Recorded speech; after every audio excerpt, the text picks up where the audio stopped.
Hi everyone, welcome back to my channel.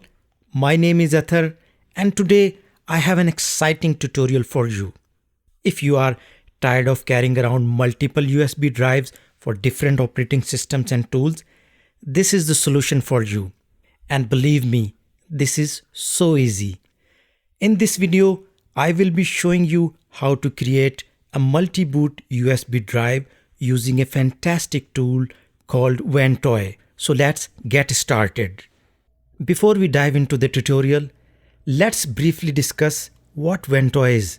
Ventoy is an open source tool that allows you to create a bootable USB drive capable of booting multiple operating systems and tools. You can add Windows, Linux distribution, diagnostic tools, and more, all on one USB drive. Good thing is that you just need to copy ISO file to your Ventoy USB drive, and if you want to remove any OS or tool, just delete that ISO file from Ventoy drive. First step is to download Ventoy from their official website, which is ventoy.net. Make sure to download the latest version of Ventoy for your operating system.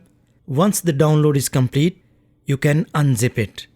Next, you will need a USB drive with enough storage to hold all the ISO files of the operating systems and tools you want to use. It is recommended to use a high capacity drive for this purpose.